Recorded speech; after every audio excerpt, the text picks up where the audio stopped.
Hey guys, Anthony and Annie here for Signal by Sony, and we are back from CES 2013 in Las Vegas, where we saw just an incredible amount of stuff. So much technology. Almost impossible to cover everything, but we'll try our best to give you a quick rundown.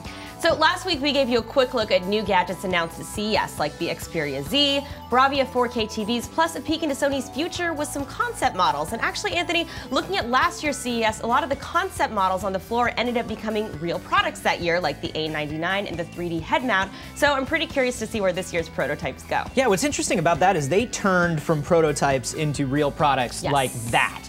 At CES, we told you to use the hashtag SonyCES to send your questions and comments, and today we have the answers for you. That's right, so let's get to it. These first questions have to do with the Xperia Z and ZL. Isaac Alonso asks, wow, those are amazing phones indeed, but are those batteries user replaceable? So the batteries are not replaceable, which leads us to a comment by SuperGoose79, who says, who cares about standby or talk time with a phone like this? Is it really that hard to understand that people want at least 10 hours of screen on time with such a device? Why not 4,000 milliamp hours? Seriously, so disappointed, because apart from the battery, these phones are amazing. So we asked the product team about this, and they explained stamina mode to us in more detail, which is a special setting on the phone. There are lots of common situations for stamina mode that helps people maximize battery life by increasing standby time by 4 times or even more. Like, a good example is if you're out and about with not that much battery time left and maybe expecting an email. You can use stamina mode to whitelist your email app while deactivating wireless data for any other app that can consume battery whenever you're not using the phone. So stamina mode is one of the solutions the mobile team provided for extending the Xperia Z and ZL battery use. Right, and I've also got a few Xperia Z questions. This one is from LL0702, who asks, why doesn't the Z have a dedicated camera button? Oh well, still my next phone, please come to AT&T. So as far as carriers go, the Sony mobile team announced that the Z is going to be rolling out globally in Q1 with specific market availability announced at a later date. So I know that doesn't directly address your request, but we did pass your feedback along to Steven from the product team. He's the guy that I interviewed about the phones on Signal. Now, great question about the dedicated camera button. So because the Xperia Z is water resistant, they had to put some special consideration into the design. So like in this case, it doesn't have a dedicated camera button because that would compromise water resistance. It's just like another point of entry where water could leak in. And that's the Xperia Z. The Xperia ZL is not water resistant. PC and Tech was asking about that, so I wanted to point out that difference. Right. Along those lines, we also saw some discussion about the Xperia accessory called the SBH20. That was the stereo Bluetooth headset that we previewed. People wanted to know if the $49 price was with or without a contract. The $49 price is the MSRP estimated price without contract.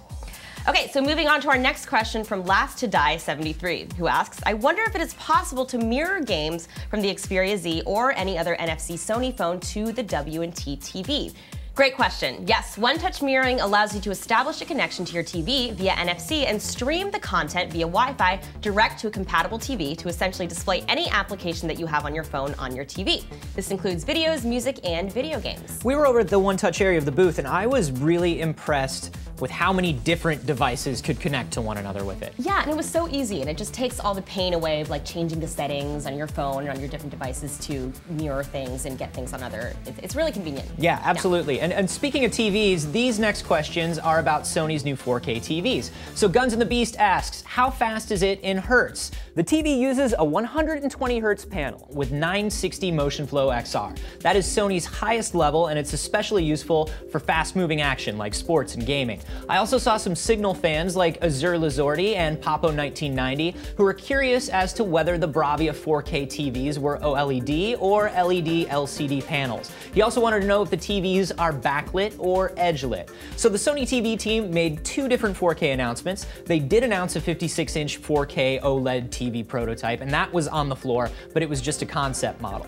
They also announced that Sony is expanding its 4K TV Ultra HD line of LED TVs like the X900A series. They have the 84-inch, and then of course they have the 65-inch and 55-inch screen sizes. Now these are LED TVs, and they are dynamic edge-lit. And they're edge-lit because Sony's software in the TV allows them to deliver a dynamic local dimming experience without a full array of LEDs. So this backlighting concept allows them to achieve a really incredible contrast ratio, and it makes the manufacturing easier too. And one more quick question, 18mm Dia asks, are there new VAIO laptops? So that's a great question. So even though no major announcements were made at CES, they did announce expanding their touch-enabled VAIO Ultrabook line by bringing the touch display to the VAIO T-Series 14 and T-Series 15 models, plus they added a new silver color for the VAIO Duo 11 Ultrabook. All right, we have to wrap it up here, but thanks for posting, you guys. And as all these new products get released this year, we're going to get some of them in the studio for an even closer look. In the meantime, if you want to watch more of our videos, just go to youtube.com/signal. For now, this is Annie and Anthony saying see you next time. Bye.